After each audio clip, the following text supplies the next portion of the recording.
Becca stared between Jessica and Mark, her thoughts trying to catch up, to rewire everything she thought she understood.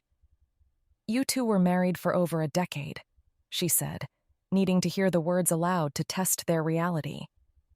Jessica gave a light, dismissive shrug. "Technically, but not—" Becca gestured vaguely between them, at a loss for the right word. "Romantically?" Mark made a face, a look of genuine horror crossing his features. "God, no. Never," Jessica added, clearly amused by the thought. "I like women." "And I've only ever been into men," Mark confirmed, looking at Ludwig with an expression that was suddenly soft and unguarded. Jessica tilted her head, deciding to put Becca out of her misery. It was a lavender marriage, a partnership, professional, convenient, and completely unemotional. "We made a deal when we were young," Mark added, his voice serious now. "We'd have each other's backs, build our careers, and we'd get divorced, no questions asked, when one of us met someone real. That's it." Becca's mind was racing. So all of this, the stalling, the fighting, dragging me into it, was just some elaborate game? Jessica opened her mouth, but Ludwig spoke first from his spot by the door, sounding almost sheepish. "Well, that's partially on me." Becca turned to him, her arms crossing over her chest instinctively. Ludwig raised his hands in a gesture of peace. "Jess set me and Mark up a couple of years ago. She practically bullied us into talking. And well," he glanced at Mark, "it worked." Mark let out a long, resigned sigh. "So when Mark kept going on and on about how brilliant and terrifyingly composed his new associate was," Ludwig went on, a guilty grin spreading across his face, "I figured, why not return the favor?" Becca blinked. "Wait, me?" "I may have looked you up on the firm's website," Ludwig admitted. "Told Mark he should send you to Jess. Smart, intense, clearly her type." Jessica shot Ludwig a look, but there was no real heat behind it. Becca's gaze snapped back to Jessica. "And the flirting?" Jessica's lips curved, just slightly, not teasing this time, more like a truth slipping out. "Well," she said, her voice quieter, "I hate to admit it, but they were right." Becca's heart gave a jolt. "Right about what?" Jessica tilted her head, her expression open and direct. "That you'd be my type." She said it simply. No smirk, no punchline, just a statement of fact. Becca didn't know what to do with that. Her thoughts scrambled, trying to process it all. Jessica's eyes remained steady on hers. "And the flirting?" "Yeah, that was all me." Becca swallowed, still stunned into a near silence. "Okay." Jessica smiled faintly. "Just okay?" "I'm still processing," Becca muttered, feeling the heat rise in her cheeks. Jessica gave a soft, genuine laugh. "Take your time." The room had settled. The documents were signed. The secrets were finally out. Mark checked his watch, then looked at Ludwig. "We should probably go make the rounds." Ludwig nodded, already drifting toward the door. Mark turned back to Becca. "Oh, by the way, you're getting that promotion on Monday." Becca blinked again. "If this is some kind of trade for my silence, I'm fine keeping your secret without the title." Mark actually laughed, a quiet, genuine sound. "This was decided ages ago, Becca. You earned it." He hesitated, then added, his voice softer, "And I am sorry for dragging you into all of this." He gestured toward Jessica. "You'll either thank me or hate me for it. Possibly both." Becca's mouth twitched, almost against her will. Mark opened the door. Ludwig gave her a quick wink and a small wave before they both slipped out, leaving the room finally, blessedly, quiet. Just the two of them now. Jessica, still watching her like she might run. Becca, still not entirely sure if she wanted to. As the door shut behind them, Becca let out a long, shaky breath. then buried her face in her hands. She groaned. All I ever wanted was a peaceful, orderly life. A quiet laugh answered her. Jessica crossed the room and leaned against the desk again. Close, but not intrusive. She didn't look directly at Becca, giving her a moment to compose herself. "I'm sorry," she said softly. "I think I saw you that first day and felt something I haven't felt in a very long time." She paused. "And I know I turned it into a bit of a circus. All the teasing, the games. But come on. You can't tell me this hasn't been at least a little entertaining." Becca slowly lowered her hands and looked up, ready to argue, to roll her eyes, to say something cutting. Instead, she met Jessica's eyes. And something in her own expression must have stalled, because Jessica wasn't looking away. Her gaze was locked, steady, and her pupils, they'd dilated. Dark pools in the soft light of the office. Becca noticed. Her stomach did something stupid and wonderfully traitorous in response. Jessica must have seen the flicker of recognition in her eyes, because the corner of her mouth lifted in a slow, triumphant smile. The moment Becca saw it, it was as if a set of chains she hadn't even realized she was wearing simply rusted away and fell to the floor. All the tension, all the carefully constructed walls of professionalism she'd been hiding behind for weeks, crumbled into dust. And in the quiet space they left behind, a simple, dangerous truth bloomed. Yes. Yes. She found Jessica attractive. More than attractive. In a world populated by stone-faced lawyers and stressed, angry clients, Jessica's playful, carefree personality was like a breath of fresh, clean air. She was a spark of color in Becca's relentlessly monochrome life. Becca was a professional, yes, but she was also a woman with needs she had long since learned to suppress. And standing here, under Jessica's warm, knowing gaze, those needs came roaring back to life. Her mind, usually so ordered and linear, suddenly threw her back in time, not just to a day, but to that single charged moment in Jessica's studio. She remembered the way Jessica had leaned against the front edge of the desk, her hip deliberately, impossibly close to Becca's chair. The air had grown thick, charged with her proximity and the scent of her perfume. It had taken every ounce of Becca's self-control to remain still, to keep her hands folded in her lap when all she wanted was to reach out. She'd felt her jaw tighten, remembered inhaling sharply, trying to anchor herself against the pull of that teasing smile. She'd never had a particularly vivid imagination, but that day, it had been terrifyingly easy. She could still feel the ghost of the fantasy that had flashed through her mind. The image of her hand shooting out, fingers wrapping around Jessica's hip. The thought of using that grip to pull her off balance, to stand so quickly her own chair would be an afterthought, trapping Jessica between her body and the heavy oak desk. She imagined leaning in, closing that last impossible inch, her lips brushing against Jessica's as she whispered a challenge of her own. A shiver went through her, and she was suddenly, sharply back in the present. Back in the quiet office, with the gala music humming through the walls. The fantasy hadn't ended with a crash of guilt this time. Instead, it left a warm, aching hum beneath her skin.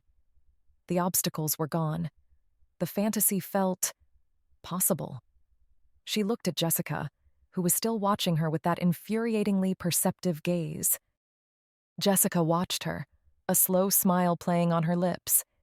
It was like she could read Becca's mind, like she knew exactly what kind of crazy scenario had just been playing out behind her eyes. "What are you thinking about?" Jessica asked, her voice a low, soft murmur. For the first time, Becca really let herself look. There was no guilt anymore. No shame. No worrying about clients or bosses. There was just Jessica. Her gaze, finally free, roamed. She took in the elegant curve of Jessica's collarbone and the way her silk gown draped over her hips. She noticed a few tiny moles on her bare arm that were just perfect. Her eyes traced the laugh lines around Jessica's own eyes, and Becca was glad that even after a 12-year sham marriage, she still had proof of real joy on her face. It seemed like Jessica could actually feel Becca's gaze on her. A light blush appeared on her cheeks, and she softly, without even thinking, bit her lower lip. This time it wasn't a tease. It was a real, nervous reaction, and it sent a jolt of pure power right through Becca. "Cat got your tongue?" Jessica teased, though her voice was a little breathy. Becca smiled. It started slowly, a deliberate smile that felt new and exciting on her face. It wasn't a polite smile or a friendly one. It was a smile full of intent. It was dangerous and wicked, and it held all the promises she was finally ready to make. It was the kind of smile that should make you run for the hills, but instead, it just roots you to the spot, your heart pounding, waiting to see what happens next. It was the smile of a woman who had finally decided to go after what she wanted. Becca held Jessica's gaze, letting that wicked smile linger, enjoying the flicker of surprise and intrigue she saw in the other woman's eyes. The power in the room had shifted, and for the first time, Becca felt like she was the one holding all the cards. She broke the charged silence, her voice even and measured. "You know," she began, tilting her head slightly, "I read a bit about body language during our last debriefing session." She paused, a glint of mischief in her own eyes now. It was pretty boring, at least the theory part of it. Jessica's eyebrow arched in amusement, a familiar, confident smirk returning to her lips. "Says the lawyer," she teased, her voice a low purr. But this time, Becca didn't rise to the bait. She didn't flush or look away. She simply held her ground, her focus unwavering. She took a small, deliberate step closer, closing the space between them until it was almost non-existent, until she could feel the warmth radiating from Jessica's body. "However," she continued, her voice dropping to a low, intimate whisper that was meant only for Jessica's ears, a stark contrast to her academic tone from moments before. "I've always found sensory stimuli fascinating." The effect was immediate and undeniable. A visible shiver ran down Jessica's arms. Her confident smirk faltered, her lips parting on a silent, hitched breath. She jerked just slightly, a tiny, involuntary movement that Becca saw and savored. The hunter had, for a moment, become the hunted. Becca's smile widened. She had Jessica, right where she wanted her, and she was just getting started. She leaned in even closer, her lips almost brushing the shell of Jessica's ear. Becca murmured, her voice a low vibration that was more felt than heard. "A boring lawyer got your tongue?" she teased, pulling back just enough to watch the delightful chaos she'd caused bloom in Jessica's eyes. Jessica stared at her, momentarily speechless. Seeing her advantage, Becca decided to press it. This was it, the final step. All the games were over, the truths were out, and the air between them was so thick with unspoken desire, it was a wonder they could still breathe. Her own confidence, a new and heady sensation, surged through her. She leaned in, her gaze dropping to Jessica's parted lips. Her voice was barely a whisper, a final hesitant question before the verdict. "Can I She never finished the word. In a movement so fast it was a blur, Jessica's composure snapped. The playful, cornered look vanished, replaced by one of pure, unadulterated need.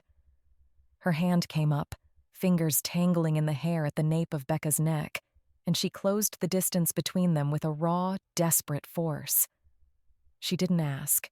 She didn't wait. She crashed their lips together. It was nothing like the soft, questioning kiss Becca might have initiated. This was a kiss of pent-up frustration and weeks of unspoken longing. It was hungry and demanding, a bruising, breathless collision that stole the air from Becca's lungs and sent a shockwave of pure heat through her entire body. Becca's hands, which had been hanging uselessly at her sides, flew up to grip Jessica's arms, holding on as if the world had suddenly tilted on its axis. She kissed back with equal fervor, meeting Jessica's fire with her own long-suppressed flame.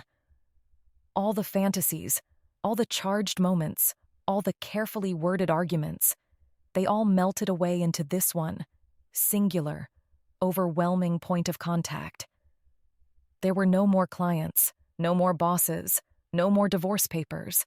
There was only this, only them. Finally. The kiss wasn't just a kiss. It was a dam breaking. The initial bruising force of Jessica's lips on hers melted into something hotter, more desperate. Becca's hands, which had been gripping Jessica's arms, were no longer just holding on for balance. They were exploring. A ragged gasp escaped Jessica, a sound of pure surrender that vibrated against Becca's mouth. It was all the encouragement Becca needed. This wasn't a negotiation anymore. It was a conquest. Emboldened, Becca's other hand slid from Jessica's shoulder down the elegant line of her back, tracing the smooth silk of her dress, her fingers dipping into the low curve of her back. Jessica shuddered at the contact, her body arching into Becca's touch. The world narrowed to this office, to the scent of old books and Jessica's expensive perfume, to the frantic rasp of their breathing. Jessica's hands were just as restless, one still tangled in Becca's hair while the other roamed, skimming over Becca's ribs and waist. The cool, professional facade they both wore had been utterly incinerated, leaving only raw, undisguised need. Becca felt a dizzying sense of power as Jessica's hand moved to her stomach, pressing flat against the thin fabric of the jumpsuit, the heat of her palm a stark contrast to the cool material. Just as Becca's own hand was about to slide further, to explore the curve of Jessica's hip beneath the silk, a sharp, intrusive sound shattered the moment. Knock. Knock. They froze, springing apart as if electrocuted. The air, thick with heat and unspoken promises only seconds before, was suddenly charged with panicked adrenaline. Becca's hair was a mess, her lips swollen and tender. Jessica looked equally undone, her eyes wide and dark with a mixture of frustration and alarm. "Jessica? Are you in there?" A muffled voice called from the hallway. "The caterer has a question." Jessica took a deep, shaky breath, running a hand through her hair to smooth it back into place. She glanced at Becca, a silent, frantic communication passing between them. Becca quickly turned away, smoothing down the front of her jumpsuit, her cheeks burning with a heat that had nothing to do with passion and everything to do with the very real possibility of being caught. "One moment," Jessica called out, her voice miraculously steady, betraying none of the chaos of the last few minutes. She walked to the door, her composure snapping back into place with an efficiency that Becca found both admirable and slightly terrifying. She paused with her hand on the doorknob, turning to look back at Becca one last time. The frantic, flustered woman from moments ago was gone. In her place was the Jessica Lange everyone knew, poised, confident, and utterly in control. A slow, wicked smile spread across her lips. She gave Becca a deliberate, lingering wink, then bit her bottom lip for a fraction of a second. As she turned and walked out of the office, she added a subtle, almost imperceptible sway to her hips, a final, silent message meant only for Becca. The door clicked shut, leaving Becca alone in the sudden, deafening silence, her heart hammering against her ribs for an entirely new reason. The office door clicked shut, and in the sudden, suffocating silence, Becca's first coherent thought was not about Jessica. It was a wave of pure, cold fury directed squarely at herself. What did you just do? The question echoed in the void where her composure used to be. For years, Becca Rivers had operated under one steadfast principle: control. Control over her cases, control over her career, control over the carefully constructed walls she built around her personal life. In the span of 5 minutes, she had let a woman she barely knew bulldoze through every single one of them. And worse, she had helped her do it. Her body moved before her mind could catch up, driven by a primal need to flee. Not from the gala, not from Jessica, but from the scene of her own spectacular lapse in judgment. She grabbed her clutch and fled through the side exit, the cool night air doing nothing to quell the fire burning under her skin. She walked blindly, her heels clicking a frantic, angry rhythm on the pavement. Her mind raced, cataloging her failures. She, a woman who prided herself on her intellect, had been led entirely by a sudden, inexplicable impulse. Her body had betrayed her mind, her own hands moving to pull Jessica closer, her lips parting in invitation. The memory sent a fresh wave of shame and heat through her. It wasn't just the kiss. It was the complete and utter surrender. She had lost control. The thought was more terrifying than any professional repercussion. When she finally reached her apartment, the space didn't feel like a sanctuary. It felt like a courtroom, and she was both the prosecutor and the defendant. She strode into the bathroom and flicked on the light, forcing herself to face the evidence in the mirror. The woman staring back was a stranger. Her hair was a mess, her eyes were wide and dark, and her lips were swollen, a blatant, undeniable testament to her transgression. She looked flushed and frantic. She looked like a woman who had been thoroughly and devastatingly kissed. A guttural sound of frustration escaped her. She turned on the tap, splashing cold water on her face again and again, as if she could wash away the memory, the feeling of Jessica's hands on her, the lingering scent of her perfume. It was useless. The evidence was branded on her skin, in her mind. A sharp buzz from her clutch made her jump. Her phone.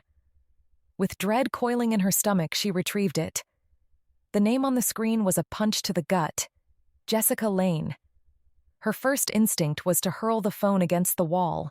How dare she? How dare she intrude on this private moment of self-flagellation? Becca's anger at herself finally had an external target.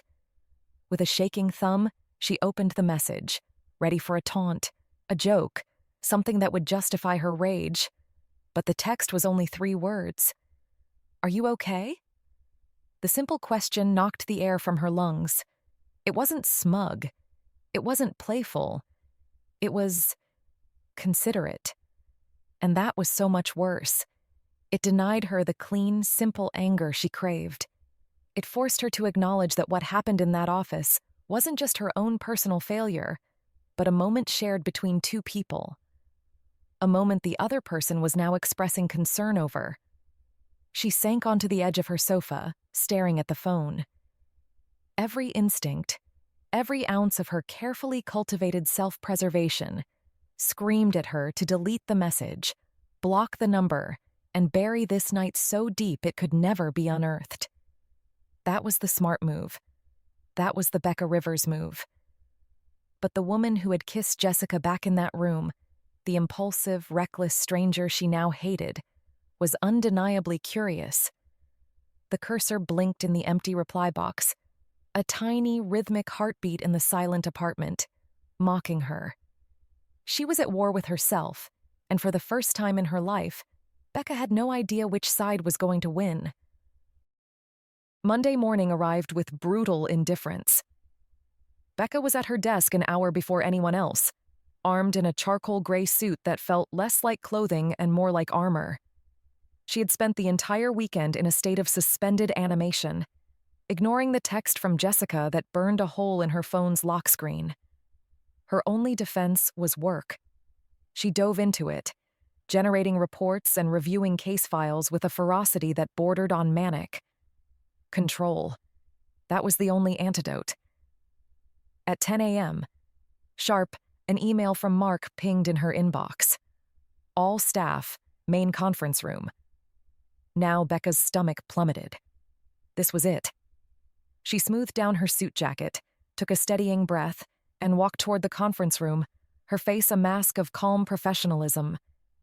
The room was already full. Mark stood at the head of the long table, beaming.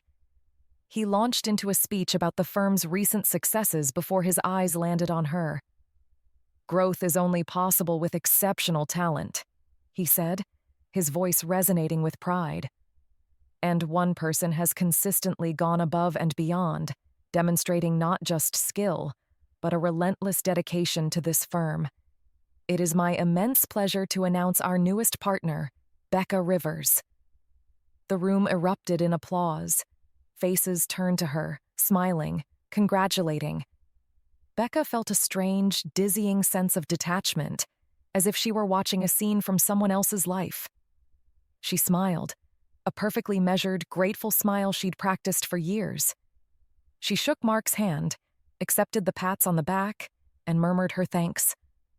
An hour later, the commotion died down. She stood alone in the doorway of her new office. It was on the corner with 2 walls of floor-to-ceiling windows that looked out over the city. It was everything she had ever wanted, the ultimate symbol of her success. The days following the promotion blurred into a monotonous cycle of feigned confidence and punishingly long hours. Becca lived in her new corner office, using the mountain of work that came with her new title as a shield.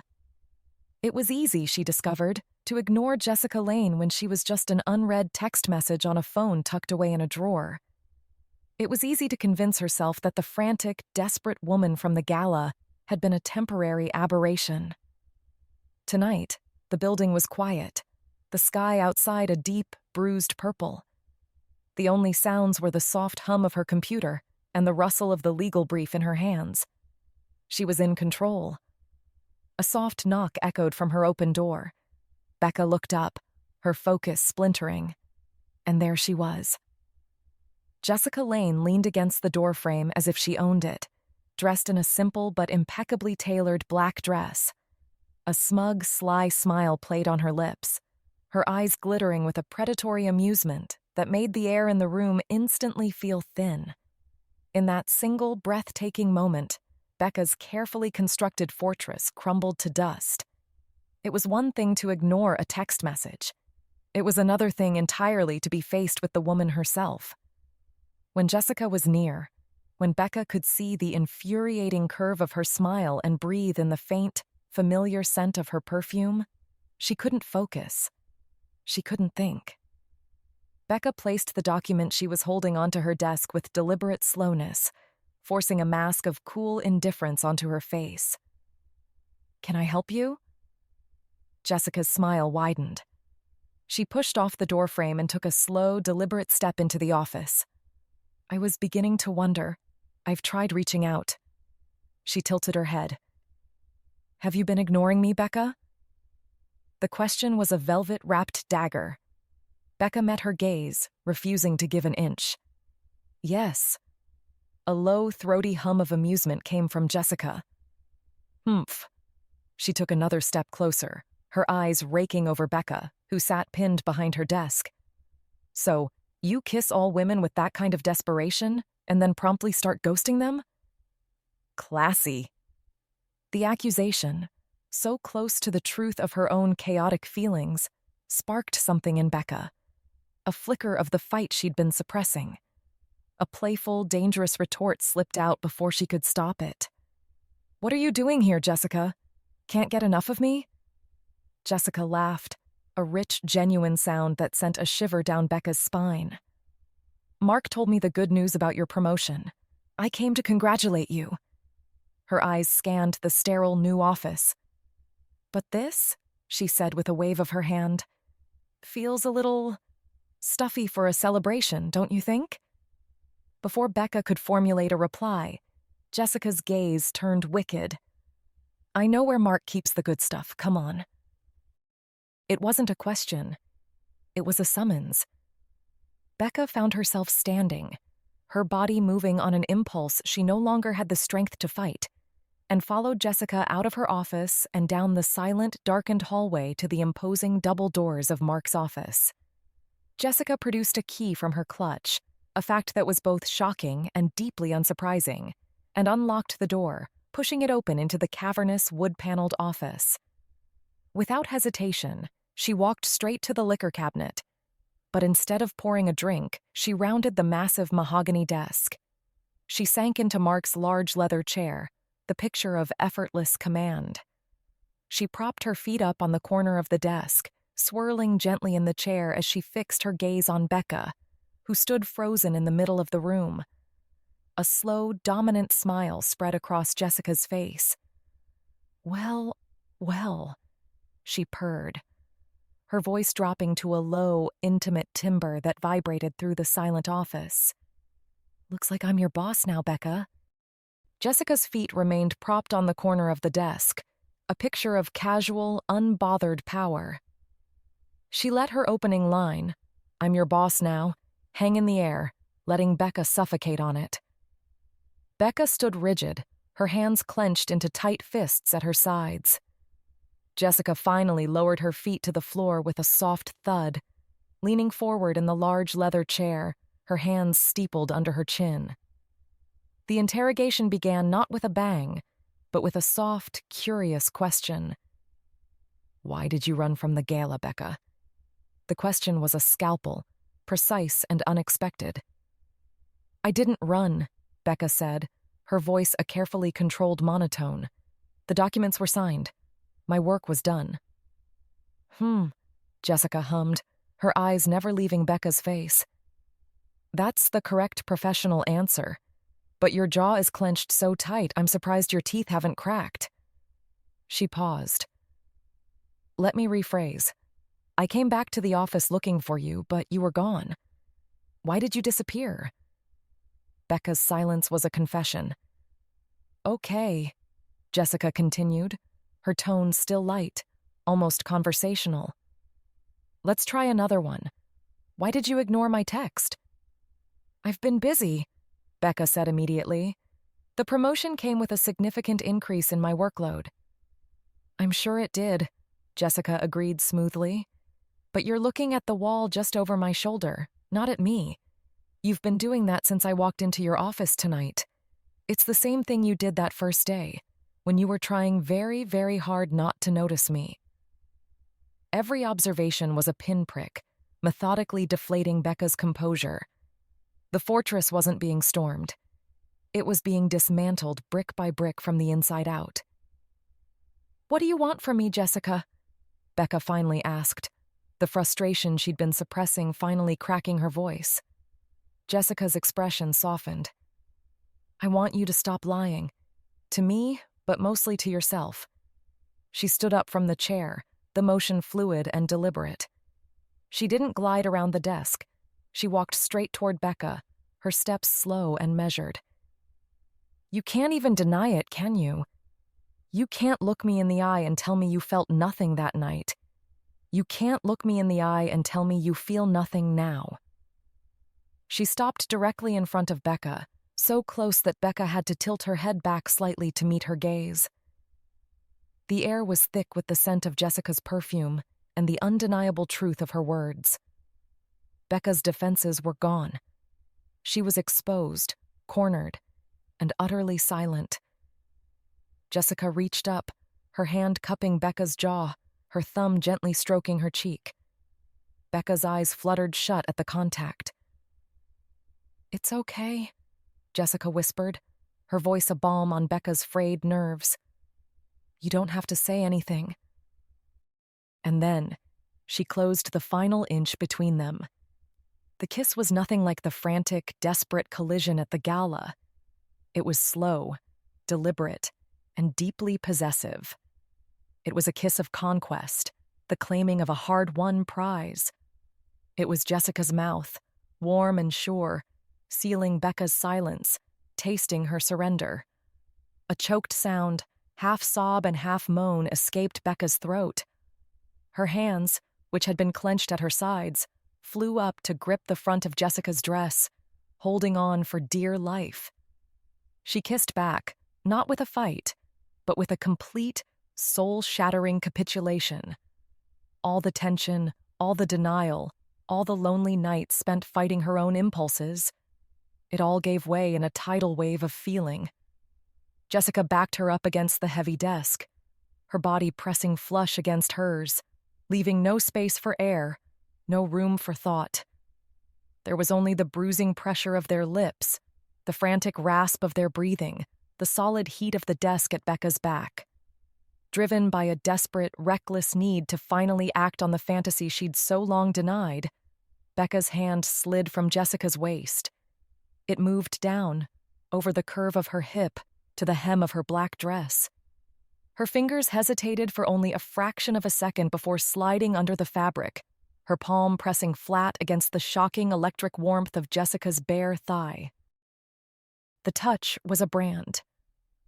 Becca's palm tingled against the heat of Jessica's skin, a direct, undeniable connection that short-circuited every rational thought in her head. The kiss deepened, a messy, desperate language of its own. This was it, the complete and total surrender she had been running from, and that terrified her more than anything.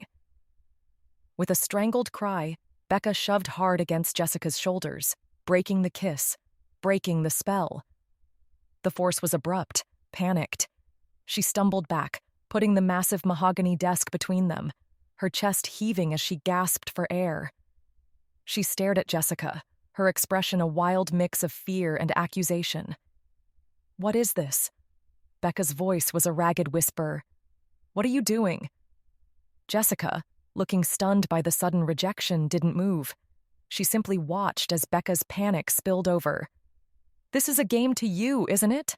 Becca accused, her voice rising with a frantic edge. "This whole thing, the divorce, the gala, luring me up here. You're just playing with me. Are you some kind of sociopath? Because all of this," she gestured wildly at the room, at the space between them, "it feels weird. It doesn't feel real." The accusation hung in the silent office, raw and shaking. Jessica didn't flinch. The surprise on her face softened into something else, something weary and deeply sincere. She let out a slow breath, her gaze never leaving Becca's. "I know it does. Trust me, I do," Jessica said, her voice quiet but firm, cutting through Becca's panic. She leaned her hands back on the desk, not as a power pose, but as if needing the support. "But I have given up on all of this ages ago, on feeling anything like this." Her eyes held Becca's, pleading for her to understand. "And then you came into my office that first day, all buttoned up and professional, with a fire in your eyes you were trying so hard to hide. There is something magnetic about you, Becca." She pushed off the desk, taking a single, deliberate step forward. "I'm not a teenager anymore," she said, her voice clear and stripped of all artifice. "At my age, I know what I want. To be quite honest, I didn't think I would ever truly want anything again. But now I know." She stopped, leaving a few feet of charged space between them, giving Becca nowhere to look but at the raw honesty on her face. "I want you.